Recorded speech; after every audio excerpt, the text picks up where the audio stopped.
살면서 한 번쯤은 이런 생각을 해보셨을 겁니다. 저 사람만 없으면 내 인생이 훨씬 편할 텐데 라고요. 미운 사람이 생기는 건 어쩔 수 없는 일입니다. 아무리 착하게 살려 해도, 아무리 조심하고 또 조심해도 어느 순간 나를 무시하거나 뒤에서 흉을 보거나 아무 이유 없이 불편하게 구는 사람이 반드시 나타나게 되어 있습니다. 그런데 더 억울한 건 그 사람이 멀리 있는 낯선 이가 아니라는 점입니다. 매일 얼굴을 마주쳐야 하는 직장 동료일 수도 있고, 오래 알고 지냈던 지인일 수도 있고, 심지어 가족이나 친척일 수도 있습니다. 피하고 싶어도 피할 수 없고 잊고 싶어도 잊히지 않는 그런 관계 말입니다. 많은 분들이 그 불편한 감정을 혼자 꾹꾹 눌러 담고 삽니다. 내가 좀 더 참으면 되겠지, 시간이 지나면 나아지겠지 하고 기다리는 사이에 마음속 응어리는 점점 더 단단하게 굳어만 갑니다. 그런데 오늘 이 시간은 그 응어리를 억지로 참거나 외면하는 방법이 아니라 진짜로 풀어내는 방법에 대해 이야기하려 합니다. 심리학과 인간관계 연구들이 오랫동안 밝혀온 사실이 하나 있습니다. 원수 같던 사람이 내 편이 되는 데는 크게 세 가지 원리가 작동한다는 것입니다. 이 세 가지는 특별한 재능이 필요하지 않습니다. 말을 아주 잘해야 하는 것도 아니고 억지로 웃어야 하는 것도 아닙니다. 다만 아는 것과 모르는 것의 차이가 관계의 결과를 완전히 바꿔놓습니다. 지금부터 그 세 가지를 하나씩 차근차근 풀어드리겠습니다. 이 이야기가 도움이 되신다면 구독과 좋아요로 함께 해주세요. 여러분의 건강한 삶을 응원합니다. 사람들이 갈등을 해결하려 할 때 가장 먼저 하는 생각이 있습니다. 저 사람이 변하면 모든 게 해결될 텐데 라는 생각입니다. 그런데 이 생각이 바로 관계를 더 깊은 수렁으로 끌고 가는 시작점입니다. 상대를 바꾸겠다는 마음은 결국 내가 옳고 상대가 틀렸다는 전제에서 출발합니다. 그 전제가 마음속에 자리 잡는 순간 우리는 상대의 모든 말과 행동을 틀린 것의 증거로 보기 시작합니다. 상대가 아무리 좋은 의도로 한 말도 곱게 들리지 않고 아무리 사소한 행동도 밉게 보이게 됩니다. 이것을 심리학에서는 확증 편향이라고 부릅니다. 한번 싫어진 사람은 계속 싫어 보이는 이유가 여기에 있습니다. 그렇다면 어떻게 해야 할까요? 정답은 상대를 바꾸는 것이 아니라 상대를 바라보는 내 시선을 먼저 바꾸는 것입니다. 이건 상대의 잘못을 눈감아주라는 말이 아닙니다. 상대의 행동 뒤에 어떤 배경이 있는지를 한 번쯤 생각해 보자는 뜻입니다. 사람은 누구나 자신만의 상처와 두려움, 그리고 살아온 방식이 있습니다. 직장에서 유독 차갑게 구는 동료가 있다면 그 사람은 어쩌면 오랫동안 자신도 무시당해온 경험이 있을 수 있습니다. 이웃과의 작은 갈등도 상대가 나쁜 사람이어서가 아니라 서로 다른 기준과 습관을 가진 두 사람이 부딪힌 결과일 때가 훨씬 많습니다. 시선을 바꾼다는 건 상대를 적으로 보던 눈을 거두고 다른 배경을 가진 한 사람으로 다시 보는 연습입니다. 이 연습이 왜 중요하냐면 시선이 바뀌면 태도가 바뀌고 태도가 바뀌면 상대의 반응도 반드시 달라지기 때문입니다. 사람은 본능적으로 자신을 어떻게 바라보는지를 느낍니다. 말 한마디 하지 않아도 눈빛과 표정, 미세한 몸짓으로 상대가 나를 어떻게 대하는지를 감지합니다. 내가 상대를 경계하면 상대도 나를 경계하고 내가 상대를 조금이라도 열린 마음으로 보기 시작하면 상대도 서서히 긴장을 풀게 되어 있습니다. 이것은 감정적인 이야기가 아닙니다. 인간의 뇌가 작동하는 방식에 관한 이야기입니다. 거울 뉴런이라고 부르는 신경세포가 있는데 이 세포는 상대방의 감정 상태를 무의식적으로 따라하도록 설계되어 있습니다. 내가 적대적인 감정을 품고 있으면 상대도 같은 감정으로 반응하고 내가 조금 더 열린 태도를 취하면 상대도 비슷하게 움직이는 것이 바로 이 원리 때문입니다. 그러니 관계를 바꾸고 싶다면 상대에게 말을 걸기 전에 먼저 내 마음속 시선을 점검해 보세요. 지금 나는 저 사람을 어떤 눈으로 보고 있는지, 적으로 보고 있는지, 아니면 이해해 보려는 사람으로 보고 있는지를 스스로에게 물어보는 것만으로도 관계는 조금씩 달라지기 시작합니다. 작은 변화처럼 보이지만 이것이 원수 같은 관계가 무너지는 첫 번째 균열입니다. 관계가 틀어졌을 때 많은 분들이 이런 기다림에 빠집니다. 상대가 먼저 사과하면 나도 풀어줄 텐데, 상대가 먼저 다가오면 나도 받아줄 텐데, 라는 기다림입니다. 그런데 그 기다림은 대부분 끝이 없습니다. 상대방도 똑같이 기다리고 있기 때문입니다. 서로가 서로를 기다리는 사이에 시간만 흐르고 사이는 점점 더 굳어버립니다. 이 교착 상태를 깨는 것은 거창한 화해의 말이 아닙니다. 아주 작고 사소한 행동 하나입니다. 심리학에서는 이것을 작은 친절의 효과라고 설명합니다. 사람은 상대방에게 작은 호의를 받으면 그것을 의식하지 못하더라도 마음속에 저장해 둡니다. 그리고 그 작은 호의가 쌓이면 상대를 대하는 태도가 자신도 모르게 부드러워지기 시작합니다. 이것은 감정의 문제가 아니라 인간의 본능에 가까운 반응입니다. 받은 것에 보답하려는 심리, 즉 상호성의 원리가 작동하는 것입니다. 그렇다면 그 작은 행동이란 구체적으로 어떤 것일까요? 특별한 것이 아니어도 됩니다. 복도에서 마주쳤을 때 눈을 피하지 않고 가볍게 고개를 끄덕이는 것, 업무 중에 상대가 힘들어 보일 때 말 한마디 없이 물 한 잔을 건네는 것, 상대의 작은 수고에 고맙습니다 한마디를 건네는 것, 이런 것들입니다. 이게 무슨 효과가 있겠냐고 생각하실 수 있습니다. 그런데 실제로는 이 작은 행동들이 상대방의 뇌 속에서 아주 중요한 신호로 작동합니다. 이 사람이 나를 완전히 적으로 보지는 않는구나 라는 신호입니다. 그 신호 하나가 상대의 경계심을 조금씩 낮추고 경계심이 낮아지면 대화의 문이 조금씩 열리기 시작합니다. 여기서 한 가지 중요한 점이 있습니다. 이 작은 행동은 반드시 지속적으로 이어져야 한다는 것입니다. 한번 잘해주고 반응이 없다고 해서 포기하면 아무 일도 일어나지 않습니다. 사람의 마음이 움직이는 데는 시간이 필요합니다. 특히 한번 다친 마음은 더 그렇습니다. 적어도 몇 주에 걸쳐서 꾸준히 부담스럽지 않은 수준의 작은 행동을 반복할 때 상대방은 비로소 내가 달라졌다는 것을 느끼기 시작합니다. 그리고 이때 한 가지 더 기억하셔야 할 것이 있습니다. 이 행동은 상대에게 잘 보이려는 목적으로 해서는 효과가 없습니다. 의도가 느껴지는 친절은 오히려 상대를 불편하게 만들 수 있습니다. 그냥 내가 이 관계를 더 이상 불편하게 두고 싶지 않아서 내가 먼저 조금 나아가 보겠다는 마음으로 하는 것이 가장 자연스럽고 가장 효과적입니다.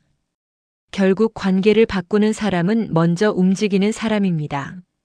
말이 아니라 행동으로, 화해의 선언이 아니라 일상 속 작은 몸짓으로 굳어버린 관계의 틈을 조금씩 벌려가는 사람이 마지막에 그 관계를 자기 편으로 만듭니다. 행동으로 틈을 만들었다면 이제는 그 틈을 대화로 넓혀야 할 때입니다. 그런데 여기서 많은 분들이 또 한 번 실수를 합니다.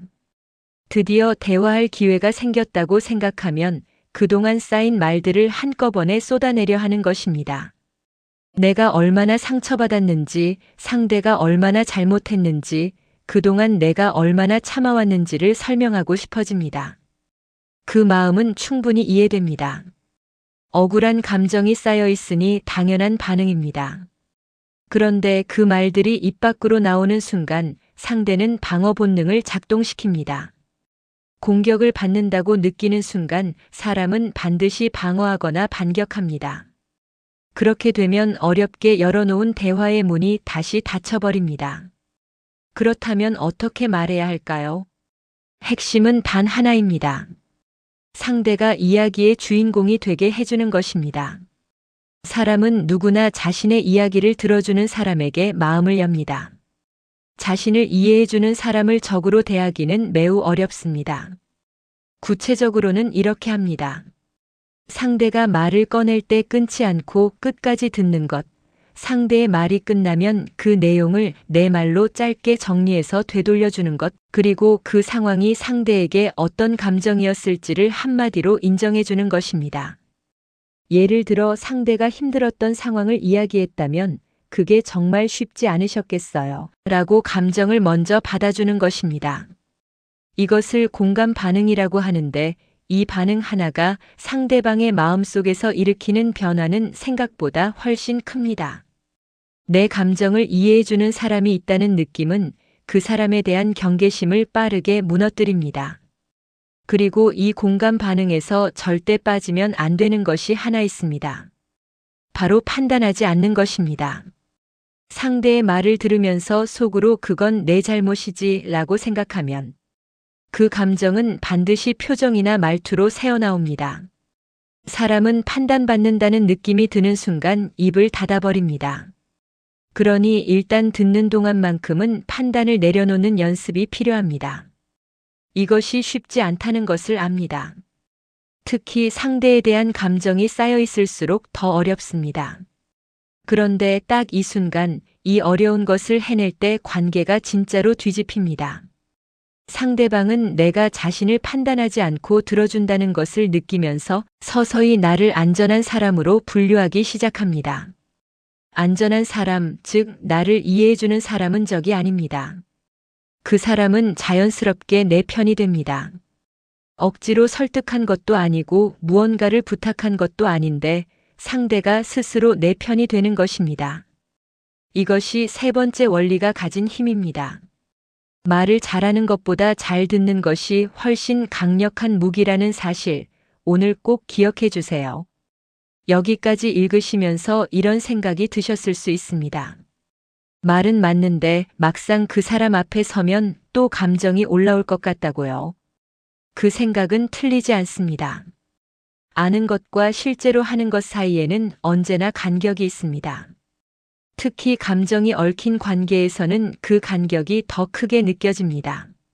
시선을 바꾸겠다고 다짐했다가도 상대가 또 한 번 기분 나쁜 행동을 하면 순식간에 원점으로 돌아가는 느낌이 들 수 있습니다.